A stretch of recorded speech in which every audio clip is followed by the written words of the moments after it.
everyone, looking to make sure everything's going good. Good. Welcome to Dice Jailers.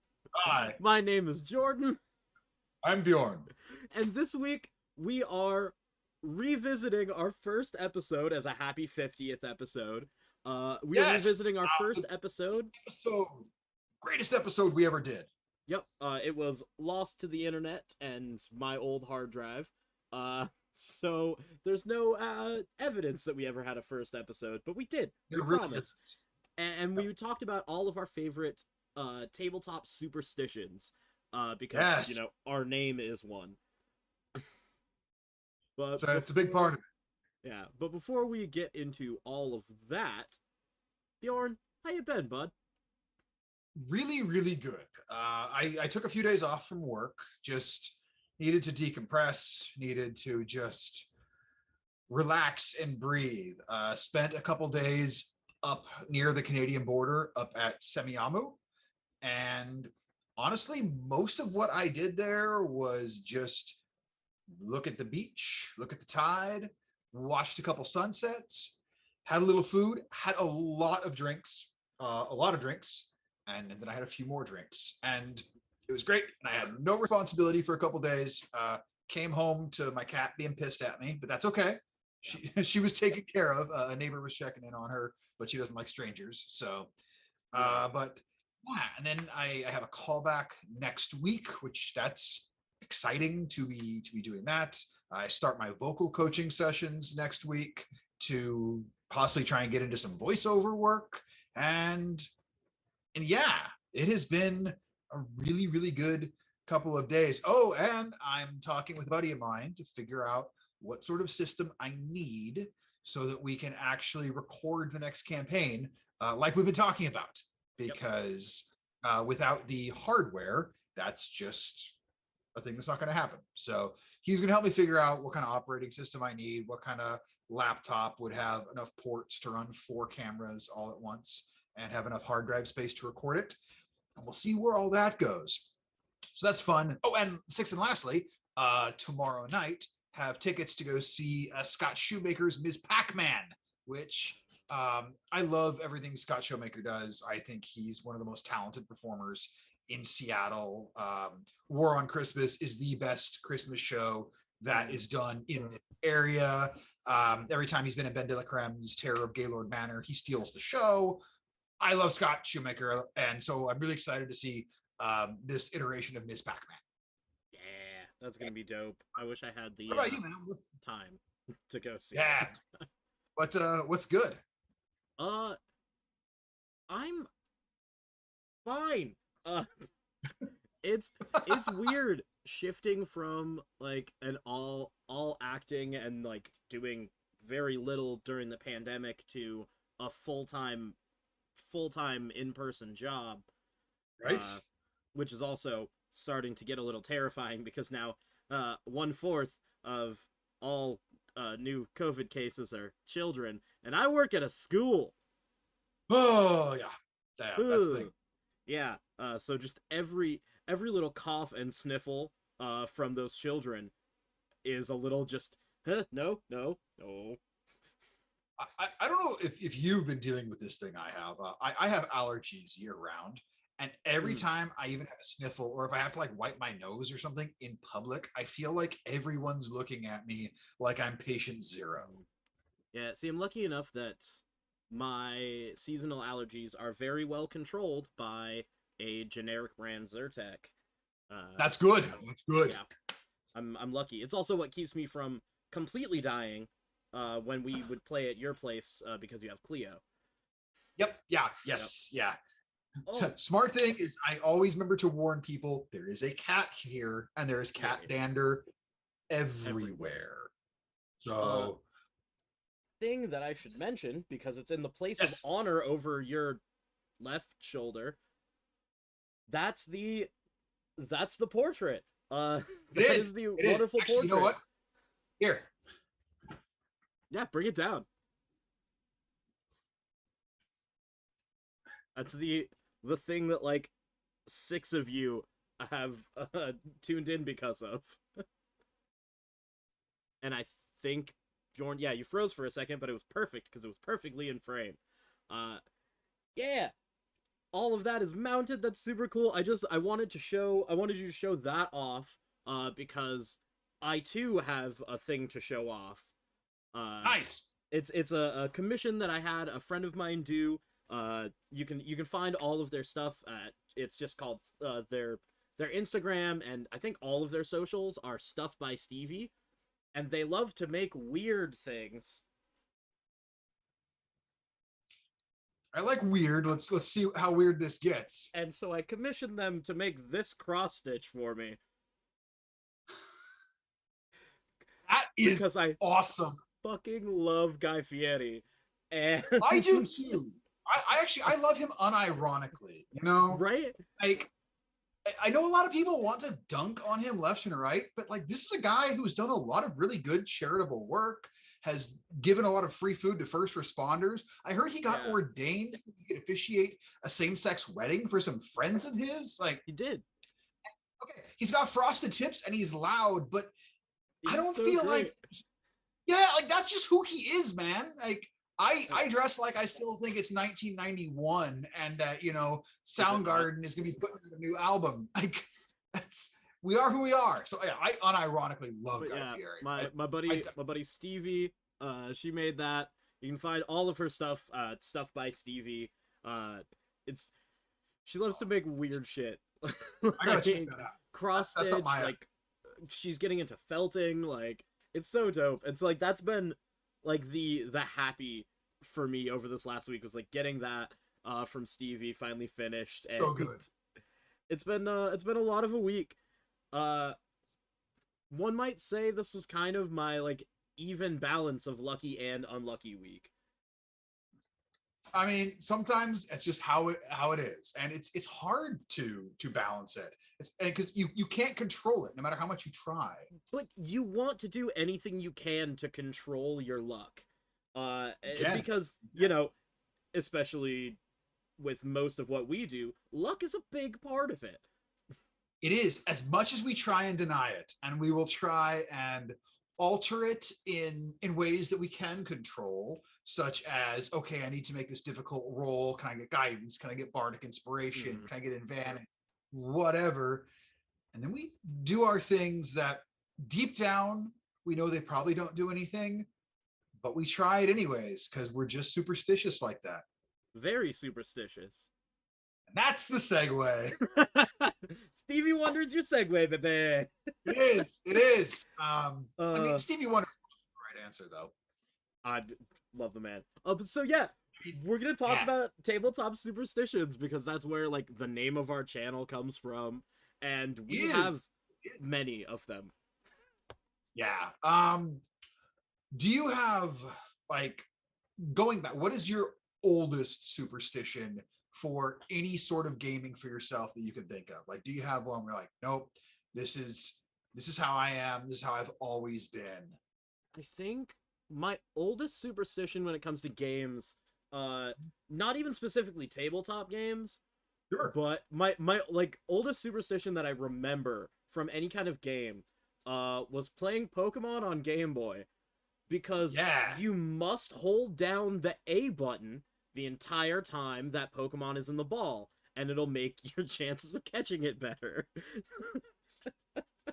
I was the same way. I was completely the It's same way. dumb. Now we're talking Pokemon. I have to very briefly sidebar. We're talking the old school red blue here, right? The Oh original, yeah, the OG. absolutely. This All was right. What I was was your playing start? blue pre Pokemon Color, my dude. Yeah. What was your starter? Oh, you know I had that Squirtle. You're entitled to your wrong opinion. Charmander for life. I got my Bubble Boy. I mean, currently I would say Bulbasaur is the best choice, but that's just me. Fire type for life. Always, always, Yeah. always. But so Charizard is a dragon. Your your argument is invalid. Dragon. Bubbles. Bubbles beat Dragon somehow. Yeah, Bubble Beam would terrify the snot out of me. But But Charizard has slash, always a crit. Just saying. yeah. But like with tabletop superstitions, my first Yes. one was sacrificing dice to the dice gods. Uh Okay, and like that's like melting them, smashing them, or Uh, just dice?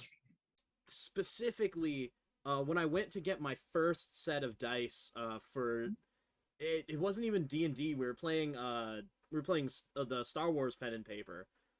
Okay. I got my first like Chessex set of dice, Oh, and I yeah. went, and my buddy was like, "Hey, you've got the extra cash. Buy two so we can sacrifice one set to the dice gods." I'm like, "We're fucking what? Yeah, let's do this." And so I bought two identical sets of dice, and we Okay. melted one. Nice. We straight up, like, That's we went into hardcore. his backyard, started up a fire, and I just tossed him in. Yes. Um, mine is less theatrical, but it's real simple, and I know a lot of people share this one, and it goes back to any dice-based game I have ever played, like any tabletop role-playing game. Back when I used to be big into playing Hero Clicks, the minis. Going even further to, I used to play backgammon a lot with my dad, and so going that far back, always facing my dice before I rolled. So the highest number was on top, as Mm, if I was trying to charge them yep. or to inform them that this is the number they should show, or somehow, in my mind being like, well, if it sits like this long enough, the weight of the one will come down to the bottom in this, like, I, any way I could justify it to Yeah. myself, I would. Reminding the dice where is home. Yeah, I Yeah. would never, ever, ever let my dice sit with anything but the highest number up. So it was a D6. The six is always pointed upward and Oh, yeah. also always pointed to where it is natural for me to read it. So Mm. the six Mm-hmm. can't be sideways or at an angle or upside down. I have to be looking right at it, so it's right side up to me. And I do that to this day with all my D&D dice. They have to be faced, with the exception of when I DM. I will have piles of everything except D20s. Well, when you D20s. DM, you just have Yeah, that one D20 of yours that wants to murder me. it's wonderful. It's wonderful. I have that D20 in a place of honor right now, because at our final session, you gave me my own dice jail, which I'm very, very appreciative for. And I have put the bronze die within the dice jail. And I have decided it will only come out when it is time for a jailbreak. Speaking of What dice that means, jail, uh, mine looks just like that. It's great. yep, because I 3D printed these. I got the file off of Thingiverse. Don't remember who the original author is off the top of my head, and I apologize for that. But we should talk about sending dice to dice jail since it is our Yes, deck. it is. So And it's one of my favorite, like, community held superstitions in tabletop games, to the point well, it's such a finding strong superstition. everywhere. Like somebody went and 3D modeled a dice jail and then Yeah. loaded it online for free for other people to download and print for themselves, to have a dice jail. This is just a thing. When Wormwood did their Kickstarter for their Hex tabletop Mm-hmm. tiles, one of the ones they had was a dice jail tile, like very Yeah. specific. We've heard players on Critical Role mention dice jail. Like, this Yep. is a well-known term in the tabletop community. As opposed to a Bria Ironguard that just fucking throws it. Jail is just the That is, other side of the goddamn room for her. that is because Bria is better than all of us. You're not wrong.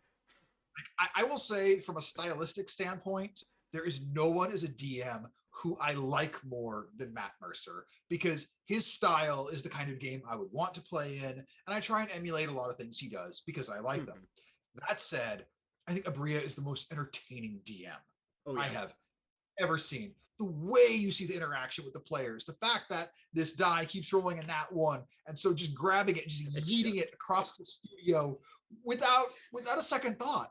I love this. It's like she is the most real DM I've ever seen. right.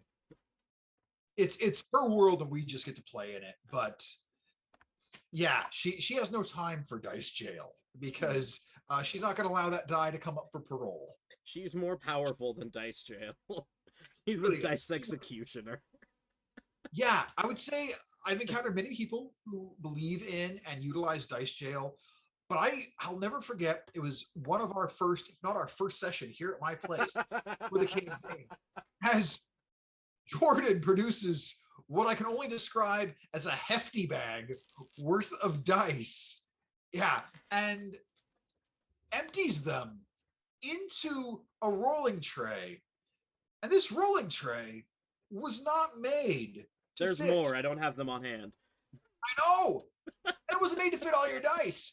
And yet, you still found the time to roll down through the dice, figure out, oh, what am I using for today? And any D20 that showed a 1, they went into Dice Jail. Dice Jail was full when you were like Dice Jail 2/3 of was the way. its own rolling tray. Yeah, it had to be. It had to be. But I love the commitment to it. Like, I'd never seen anybody be that all in about Dice Jail. Like, oh no, you could end up in Dice Jail before the session even starts. Yeah. Like that was a fun introduction to you as a player, because I knew you as a DM already, Right. but I hadn't really fully as a player. And it was definitely an experience I enjoyed. It was glad to get to revisit for nearly 3 years, and will continue to far beyond. See, one of my favorite things with Dice Jail is that so many people have Dice Jails, use them, but use them in so many different ways. Like for me, Right? my rolling before the game starts is if anyone rolls a 10 or under, that D20's gone, and so is the rest of that set for this session. Not yeah. That is Just how I do it. aside. Some of my friends, they use their Dice Jails, and it's specifically just, oh, you rolled a 1, you're in jail. Yep. And I have a few friends that they put their dice in jail after rolling nat 20s because they can never do better. Interesting. Yeah, I thought that was. I think you're that's a strange flip on the usual trope. I don't think I could ever do that, only because they could roll more 20s. Yeah. Let's face it, the bronze die of legend, its record is 3 nat 20s in a row. Yep. Right. And 2 of those were on you. So Yep. I'm still surprised that my character survived the whole campaign with that fucking I am decency. baffled. To this day, I am baffled because I didn't pull punches. No, I no, would hit y'all when you were down and make you lose 2 death saves. Like, that was a regular thing I would do. But the dice decided it wanted everybody to survive till the end. So, aside from Dice Jail and setting aside dice if they roll well or roll badly, what are some other tabletop superstitions that you've heard of that you enjoy? This isn't so much one that I think there are others who do this, but I know this is very true to me. And I call it the Han Solo. It's never tell me the odds. For me, if I'm going to roll for something, I don't want to know the odds. I don't want to know the DC. I don't want to know none of it. If I figured out something's armor class throughout the course of a battle, that's great. Yeah. I never want to know up front, because I have this superstition that if I know this creature has a 17 AC and I know I have a +7 to hit, so I'm going 10 or better, baby, I will roll a 9 or less, guaranteed, because I have the information. And I'm like, well, if I hadn't known, it probably would have been a nat 20. So obviously, yeah, I am. The dice know. Yeah, I am completely just never tell me the odds. I don't want to know. I will make those near impossible. I don't care if you're like, this is a really tough Arcana check. I'm like, cool, I'll make it.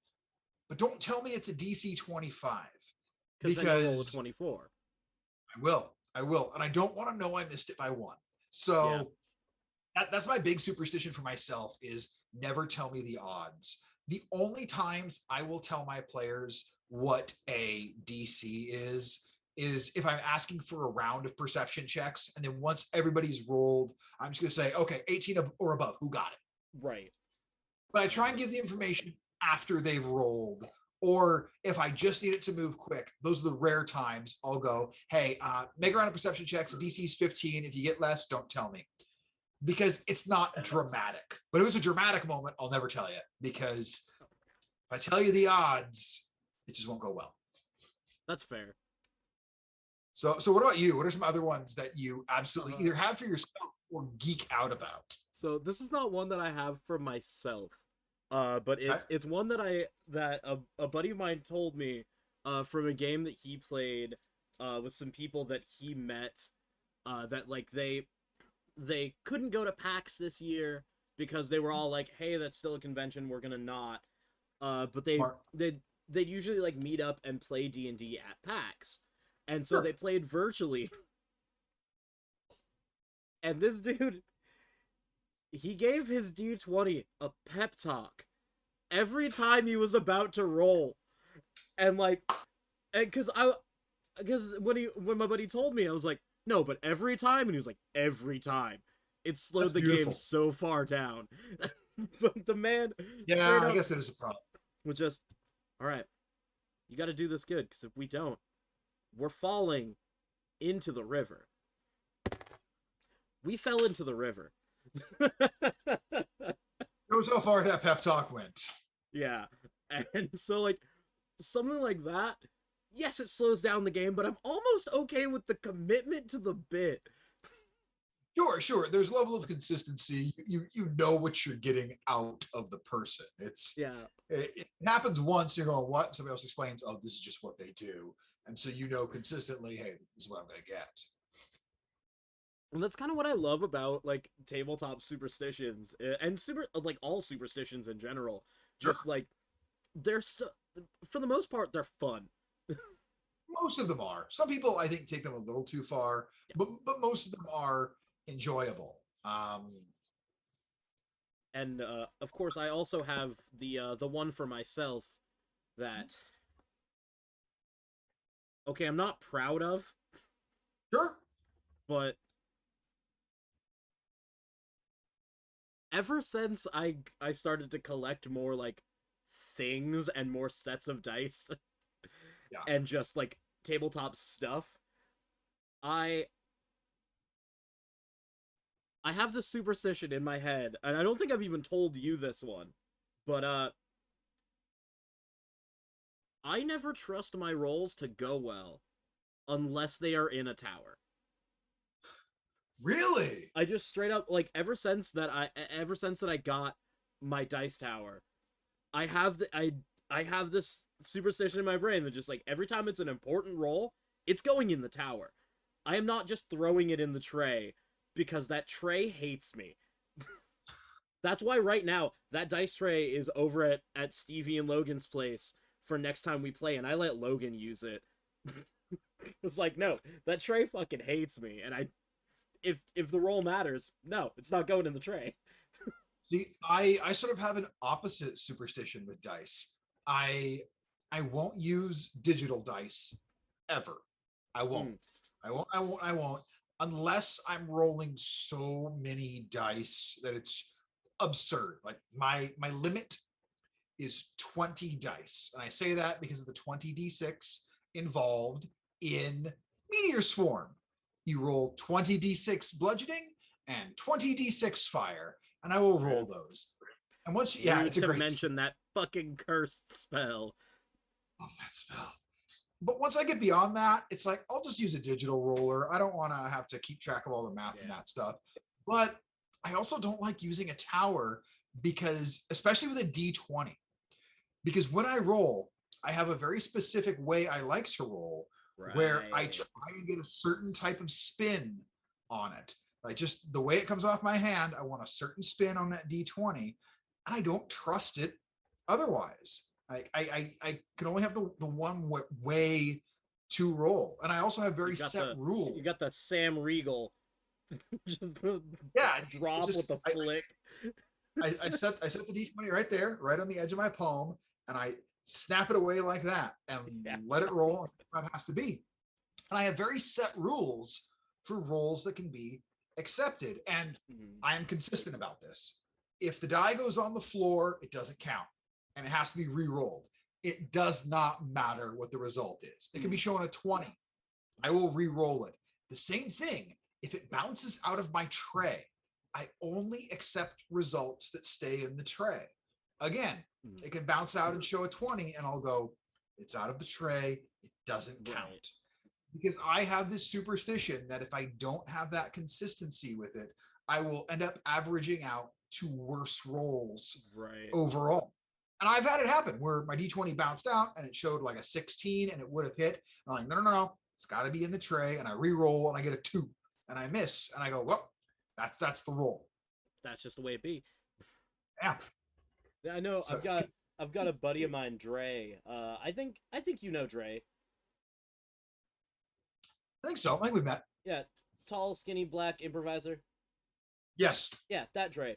Uh, when we played, anytime a roll would go off the table, he would yell Jumanji, and then go in and like it would count because Jumanji rules. But the man would just Okay.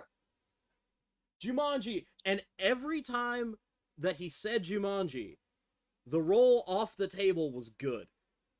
And any other time it rolled off the table, if he didn't say Jumanji, oh, that was a 2. Almost every time. And so the man just, anytime he would roll off the table, he yelled Jumanji because then it was going to be good. There you go. And I'm actually down with any sort of thing like that as long as people are consistent. If For they go, sure. look, if it goes off the table and I yell Jumanji, I'm keeping the result. Like that's fine by me. Like be consistent. That is the only thing I ever ask from players and DMs alike is just have a level of consistency. Now, I must ask, Okay. is there a superstition that you've heard of that even as superstitions go does not make sense to you? At least as far as like tabletop games go. Yes, and I still do it. This is one I do, and it makes no goddamn sense. So, as I only do this as a player, it's twofold, and both of these are bonkers, but I do them both. Every character has a certain set or sets of dice that are theirs, and you can't cross the streams. When I was playing my beloved barbarian Takar, I had a a dice vault and a set of dice that were only his dice. No one else. No one else can use them. Ever since I retired that character, I haven't had opportunity to use these dice again yet. I want to at some point, but it doesn't feel right. But here's the other thing.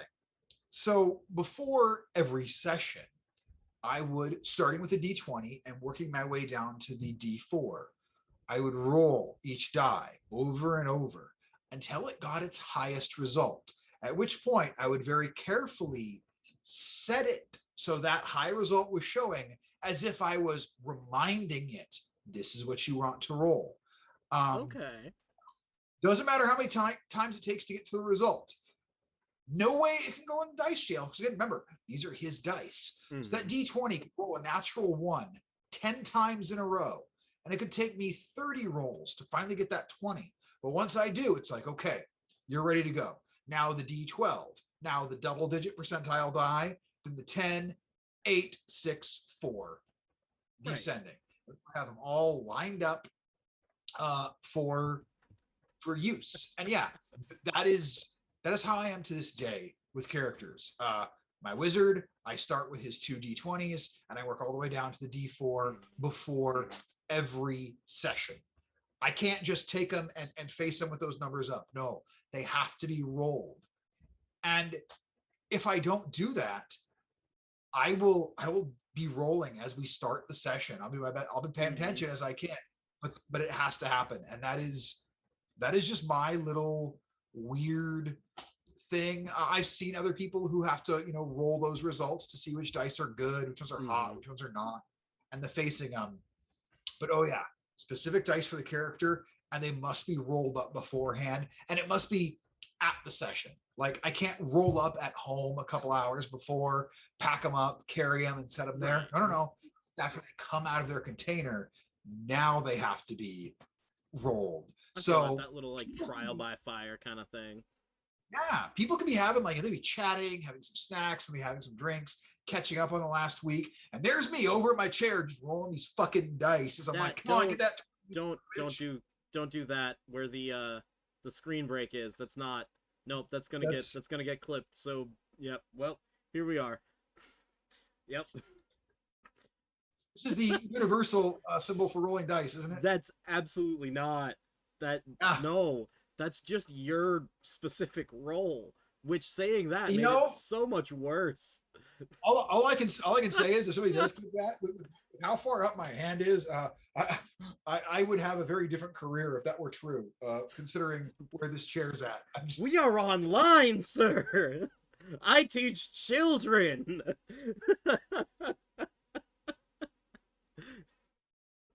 uh, but as you know about me, my brain thinks up words. And you know how a lot of us have that filter where it's like, I probably shouldn't say these words out loud. no. Um, yeah, me neither, man, because whatever that part of being a human is, long gone for me. Words, Oh say them. no. Huh, that's an interesting thing we just said. So back on superstitions and off of Yes. that. Yeah, we're actually no, yeah, we're back to you all. We're back to our fans, only our fans. This is an only fans stream. That's what that means, right? No. No, it's not. Oh, I just I felt I like mean, I'm that meant glad that we're we just planned to take a break after this week's episode because we're not gonna be allowed to do more for a while. No, we totally will. A lot of shows get away with worse than that. Uh, it's true. anyway, It's true.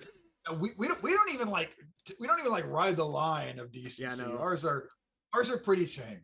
The closest thing we have to getting cut down is the loops that I do for the intro and outro music sounding like something someone else made. Which But you doesn't can't do everything that anymore. because I got them all off free loops, baby. Anyway, with superstitions, there was one Yes. that I read online, like, God, it was like 5 months ago at this point, Sure. that has stuck with me to this day. And each time we play, I'm like, I don't. Why? Why would anyone do that? And it's. This person has about as many dice as I do. Okay. So all of them. Yeah. And what they do is they will take their dice and bring them, like, somewhere where it's okay for them to make a mess, I guess, which is where Okay. this is going. And they set down their tray and they take their bag of dice from like a good couple feet above the tray and just pour. And whichever dice make it in the tray are candidates for use that day. Interesting. Um, Why would I you set yourself up to clean that? well, not just that. I like it in theory, but here's the thing: were I to lose, like let's just say a D4, for example, because those things will go wherever from a set. I now don't want to use the rest of the set. And I guess that's one of my other superstitions. Oh, I'm yeah. willing to mix sets as a DM because when I DM, my D20s, I generally only use my metal dice for that. But I have metal D20s and I have resin for everything else. But I will Right. take all of my D12s and roll them at once. And however many D12s I'm going to use the next session, be it 3, be it 8, whatever, the Yeah. ones that rolled the highest, those are the ones I will use. I don't care if my dice as a DM for that day are mismatched, but were I to ever lose a die from a set, the whole set has to come out of circulation because now they're incomplete and I feel like they're imbalanced within the Mm-hmm. world of rolling. Again, I deep down know this is not reasonable, but this is a superstition of mine. I ended up finding it. I had a D4 from one of my favorite sets missing for a while, and I pulled all those dice out of rotation to make sure they never came up when I was DMing. See, I definitely do not adhere to that. Because I've still got like my first set, that first one that wasn't sacrificed to the dice gods. Like Sure. I no longer own the D4 for that one, and I'm missing the double zero percentile, and I still use those suckers because they still roll great. There you go. Like those are my boys. I sacrifice for How these boys. how many of those dice though, like the sharp edges they used to have become rounded from the Oh years yeah, and years of rolling? the D20 is almost unusable because it's just a ball. I believe it. I believe it. I found it, again. It was originally a set of Chessex, and just how much smaller the D6s were than any of the current Yeah. D6s I had. They had been rolled so many times because I had used them for a lot of different games over the years because you find stuff for D6s. But I noticed, yeah, they had really been worn down, but I still have them in circulation with all the rest of my dice. Yep. Because you don't just let them go. They're Can't. still they are still contracted. Exactly. Yeah, This is a they pact and are I am their patron. they're stuck with me until I lose them. Like that's just basically how it works. For Going sure. back to talking about dice jail, is here something I wonder about? Do you or have you ever heard of anyone putting something that's not a D20 into dice jail? Oh yeah, I've done that. Oh yeah, like Oh yeah, how, so if I crit on damage yeah. and that damage die rolls a 1, that is straight to jail. Straight to jail. Now Straight straight to what if jail. it's a D4? Because Nope, you got a still 1 in 4 straight chance to of jail. really, Don't care. wow, You have man. betrayed me for the last time. Daggers beware. Daggers beware. Oh yeah. That's a fair one though, because I don't know that there are many things more disheartening than critting and rolling a damn one for your damage. Mm-hmm. No, that 100%, that is straight to jail. I don't care if you're a Okay. D4 or a D12. You are going straight to dice jail if you roll me a 1 on crit for damage. That's fantastic. I love it, and I'm here for it. Like in one of our last virtual games before we had our last big in-person game, Yeah, I I had one of my D12s in dice jail because I crit with bad news, big and gun. one of them was a 1. Yeah, it's like Just like, gone. nope, straight to jail. That's fair. That is fair. Do you have other like non-dice superstitions Mm, for any sort of game whatsoever? Like, yeah, I sure do. With yeah, tabletop games as well as PC games that are based on tabletop games, okay, I I have to always have some element of that character have the number 13 in it. go Whether on. it's an ability score or like a particular stat boost or the character's like birthday, because Sure. sometimes I'll get into that specific of character creation of like, nope, their birthday was on the 13th.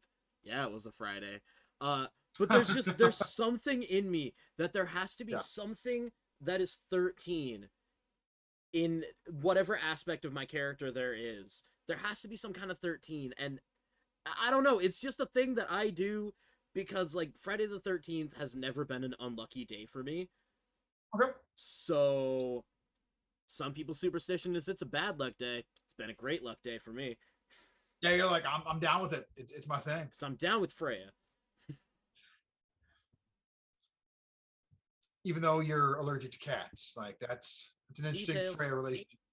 Right? Yeah, you're like, We come on, we have drugs for that now. exactly. And that is why you guys are worthwhile on it. Yeah. But yeah, that's a thing that I carry around through all of my characters is that there's got to be something that's 13 related. Um, just because it's just a thing. No, I feel you. If we're talking like video games, RPG, kind of stuff. My big thing, I guess it doesn't fall under superstition, but it does fall under a necessity of mine. I can't, I'm not good at optimizing gear. It has to match. It has to have a certain Oh. aesthetic to it. Like all the bits have to go together and just look right together. So if the best insert weapon here doesn't visually go with this armor I have that I'm in love with, I won't optimize my weapons and armor because it's got to look good together. Can't do it. I Nope, I can't do that one. I mean, aesthetic over utility most times, but if I'm wearing all dark evil dragon plate and the greatest weapon is for some reason a giant pink lollipop, you better goddamn believe my evil dark paladin is wielding a Huh? giant lollipop. I don't give a shit. I will wield the lollipop, but I'll match my armor to the lollipop. Nah. That's That's You have more fortitude in that way than I do because oh, it, 100%. it don't have to match. It just got to be good. Oh, aesthetics are so important to me, especially in like how a character looks. It just needs to have this certain look to it. Like Ooh, I can't. It looks incongruous to me. that actually reminds me of a superstition that I saw on a message board Yes. uh just a little bit ago actually.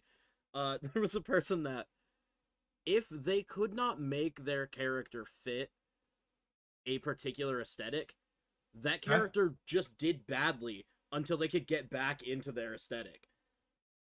Like that was just a super like a superstition that person held is like, nope, if my character can't be goth, it's going to go bad. It's like I don't care how my character's personality is. If they don't dress goth, it's bad. I like it. I like it. So we talk about a lot about gaming Mm, superstitions because that's largely what we talk about that's our here. channel.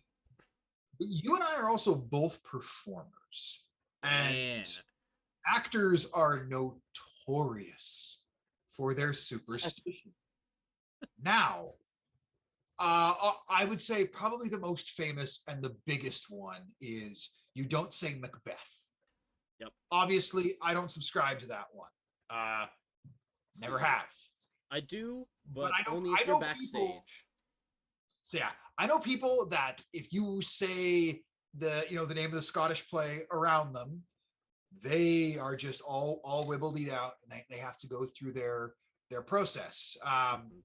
There are those who would say that in Hamilton, his whole life goes to shit right after he does say Macbeth. Though I think he gets around the bad luck of that specific thing Yeah. because he's naming the character and not the play. And you're allowed to name the character, but that's a different theatrical I mean, thing. But specifically mentions in the next line after he says it that he's not saying the name of the play.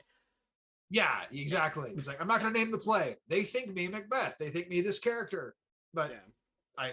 it's a totally different thing. I digress on that. But yeah, there are a lot of theatrical superstitions. I'm curious for you as an actor, because I certainly have mine. What superstitions do you have? Yeah, I have mine not saying Macbeth backstage. Okay. But it's specifically backstage. Sure. Uh and I have a very particular like pre-show ritual Okay. that like it's not as serious as like, okay, don't talk to me, I'm getting into character. It's like, Oh, no, like sure. I have I have specific underwear that I need to be wearing for a show. Otherwise, I don't feel good doing the show. And No, that's fair.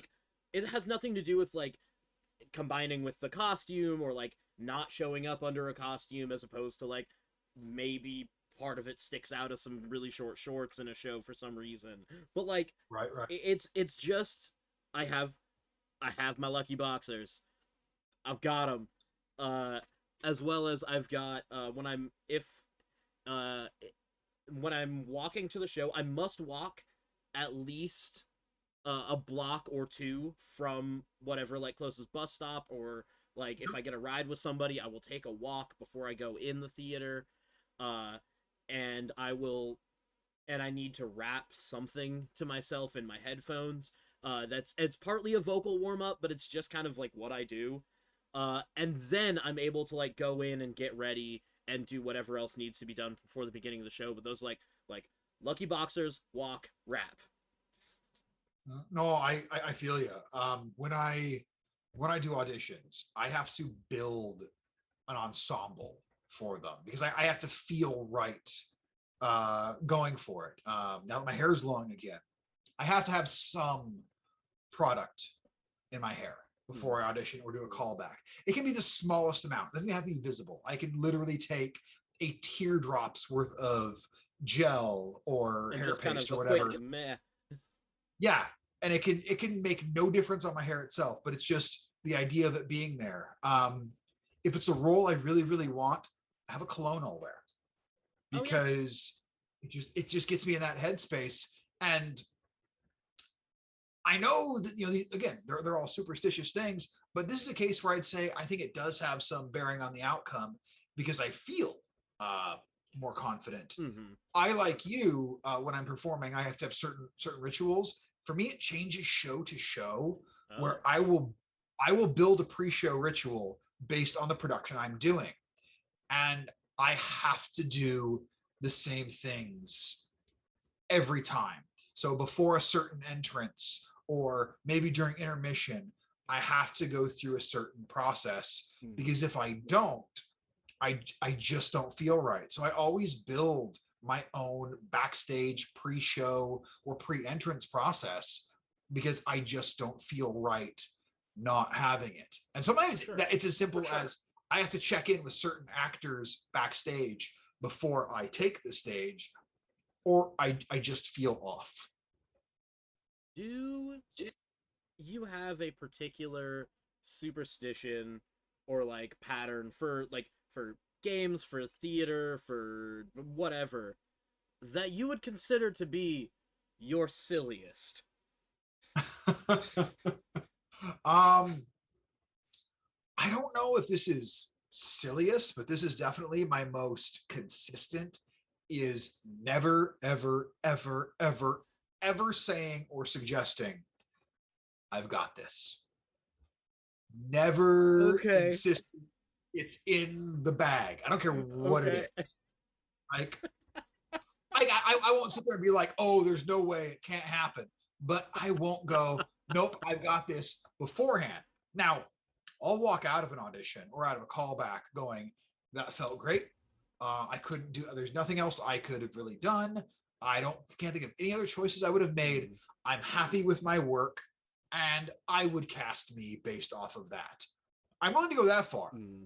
but I will never say before an audition or before a callback, I got this. This is totally mine.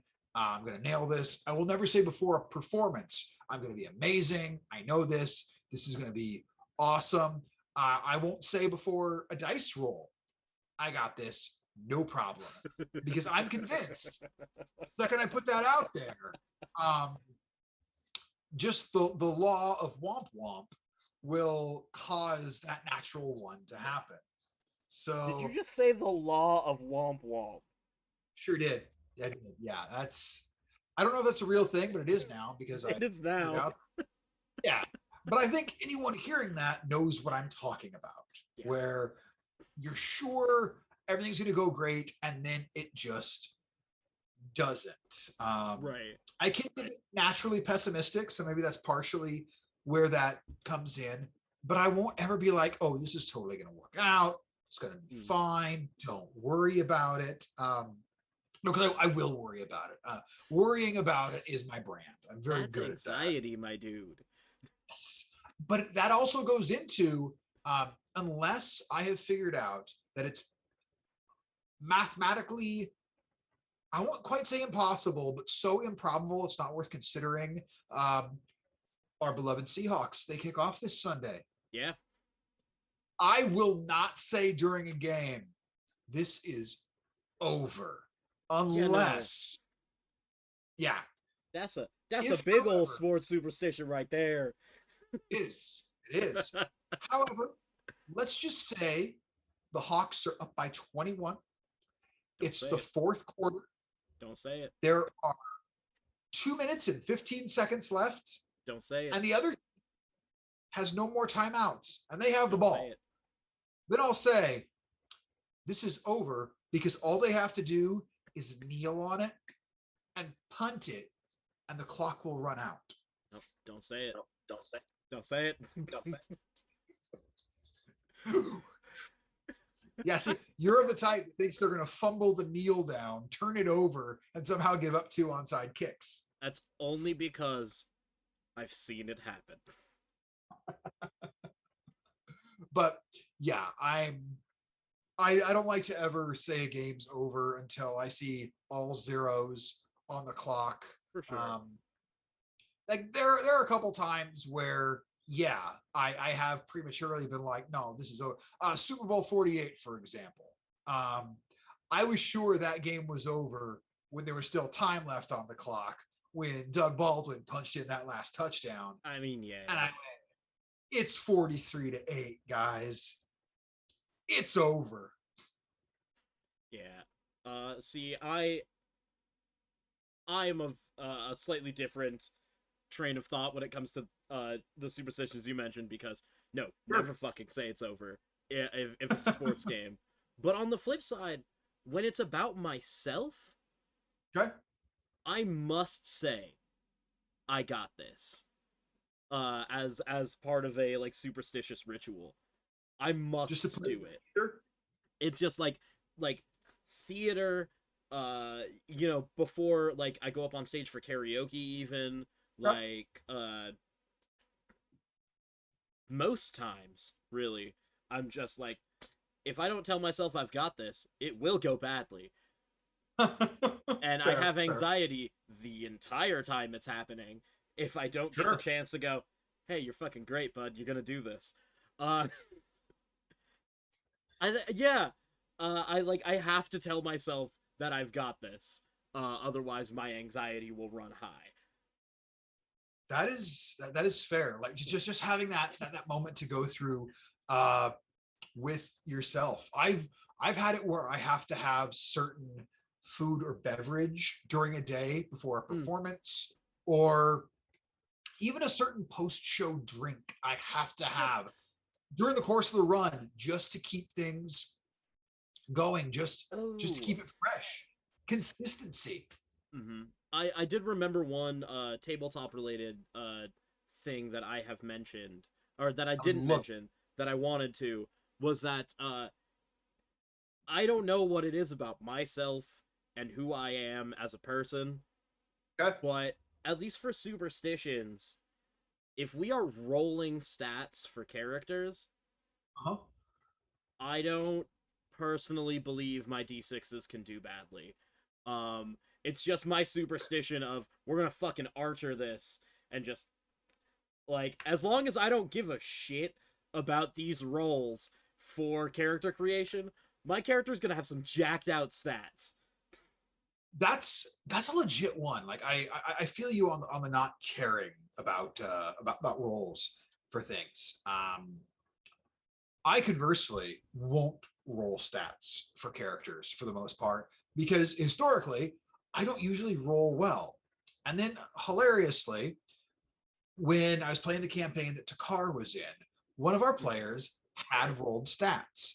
And I joked, I was like, oh, maybe I should roll. And our DM, Jay, who you've met, Yeah. said to the rest of the players, if you guys want to roll for stats right now, go ahead. And if you get worse than what you had standard array or point by, keep those. If you get similar or better, keep those. Mm-hmm. And anytime with dice, I have to have some warm up rounds because I don't know. I feel like it's batting practice. Like you got to take those practice swings. So I Nah, said, I'm like, okay. I fuck it, go, let's do a live. oh, see, I'm the opposite. I'm like, okay, I'm gonna do some practice rolls. And I was kind of watching the results that came out, not so much keeping track. And I went, okay, here we go. Rolling for it. I liked my stats. They were, let's see what happened. My first three rolls were 16, 17, 18 in that order. And I went, oh my. and I proceeded to not roll anything below a 10. My last two were a 13 and a 15 after that. And I actually asked Jay if I could turn the 15 into an 8 because I'm like, he is overpowered. Um, Yeah.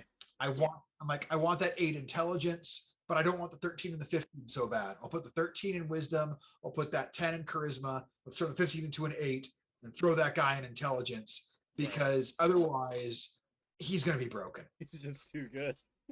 Yeah. No, I don't. And honestly, his stats were a little good at times. Really, the only mistake Jay made during that entire campaign is when we went from Waterdeep Dragon Heist into Descent into Avernus, and gave us parameters for magical items we could pick, and I got to pick up a belt of Fire Giant strength. Yeah, So no. now, at level 6, I had a 25 strength. That's also just for all DMs.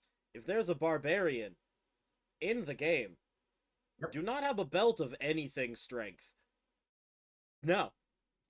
Like, at least No. if you're going to, wait until those levels are double digits. And even then, maybe wait until at least 13 or 14, because a strength of 20 plus on a barbarian is just, oh, it's just gross. But so back on superstitions, because we Yeah. are in the last 5 minutes of this episode, and there's a bit of a superstition in me that, like, at the end of a thing, if we don't take some extra time to thank everyone, the next one will be garbage. And so I feel the same way. yeah, with this being our 50th episode slash our first episode, uh, we're going on a hiatus for a little bit until we can get Little break. the campaign up in earnest, giving ourselves a little bit of time to be people and recombobulate into what life is now. And to learn what the hell we're doing with trying to put Yeah. a campaign online. And, like, I'm still going to be jumping in every once in a while on weekends to stream gaming, with or without Bjorn. Most likely without. And once I figure out how to do it, I'll be likely doing some of the similar. Although, Yeah. don't be surprised if I'm like, hey, if you got a game for 2 people, let's make this shit happen. Yeah. So 'Cause there I will need to- still be content. I'm still going to Yes. be pumping out stuff on TikTok because that's just what I do in my mornings when I walk to work now. I'm starting to do the same as well. So Good. I'm gonna. So there's still stuff from us. There will still be things in the passing time until we're looking like somewhere near Halloween is going to That's be where our jump off for the next campaign is, when we can get everything up and recorded and have some footage out for you guys, for you all. So yeah. But I want to thank everyone that's been here and around for all of these, 50 odd weeks of ridiculousness. It's been fun. You guys are Yeah. great. Like, I want to throw some special thanks to all of our guests that we had for our one shots.